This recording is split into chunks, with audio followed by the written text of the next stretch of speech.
Chess has been the primary metaphor for the majority of the series. However, MobLand is currently referencing a more archaic game of cunning and strategy, mummies and dads. It's being played by everyone. In this affiliation, who is the father and who is the mother?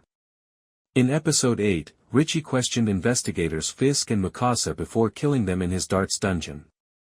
In their game of cops and snitches, it turns out that he wears the pants.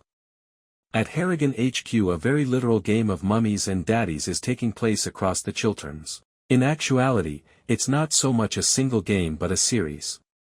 To begin with, who is Eddie's biological father? It might be Kevin, the guy who raised him, but it's beginning to resemble Conrad, Kevin's father, which would make Eddie and Kevin brothers rather than father and son. Next is Maeve, who we know is not Serafina's mother but rather a prostitute whom Conrad had feces in a restroom at Stringfellow's nightclub some 30 years ago. Regarding the more significant query of who at family Harrigan actually brings home the bacon. Is it Conrad or Maeve? Or, more precisely, has it been? Harry has been there the entire time, grumpily making sure that everyone leaves the house on time, that the shoes are on, and that the lunchboxes are packed. Now that the table has been set, dinner is ready. The role created by Helen Mirren is so delightfully evil that she surpasses Lady Macbeth, whom Mirren played with the Royal Shakespeare Company in 1974. It appears that Maeve believes Harry's loyalty may be waning, so she warns Gina to stay away from Eddie. She tells Gina in the stables that she caught the two of them making hay in the hay on the CCTV and that, "You're just like your father, if he even is your father because, well, when I met your mum back in the day, she was a cheaper ride than you are." "Leave my Eddie alone," she snorts, leaning in. "I'll cut your tongue if you talk to him. I'll eat your F***king eyes if you look at him." It's just Mirren's warm-up. Because she gives another deliciously insane speech later in the show, this time comparing a man's B***locks to eggs. "That thing you're holding isn't a rock, despite what men like to believe. It's an egg. It is brittle." She lists every recipe that uses eggs and then says, "But like an egg, it'll disappear off eventually. There's no use in becoming upset. It's an egg. Keep it out of the refrigerator, keep it safe, and occasionally suck its C***ck. However, pay no attention to anything it says, especially when it's angry." It is a pleasure to witness Helen Mirren, the Oscar-winning doyenne of British acting, in this character. She is obviously having a great time. Although he hasn't stated it explicitly, you can sense a lazy, want-away tiredness in his eyes that may not be Tom Hardy's face. Not to mention all the clues that are coming out of multi-story parking lots like snitches.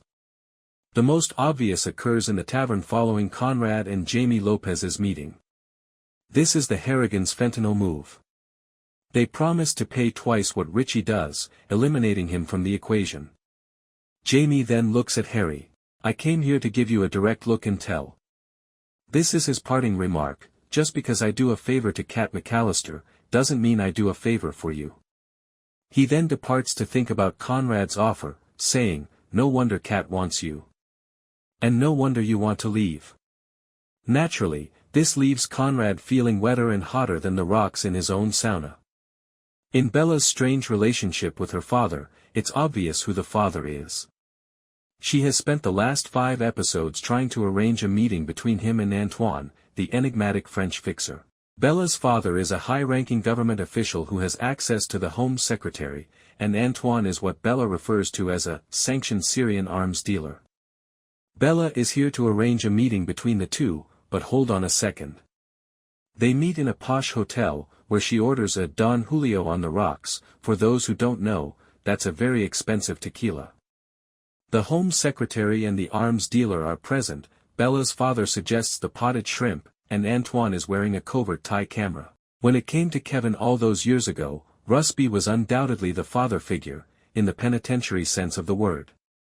Kevin follows the elderly jailer to his Plaistow residence and faces him in the kitchen. Through clenched teeth, Kevin replies, "You raped and mistreated me almost every week for 2 years. Rusby, meanwhile, says he doesn't recall any of it.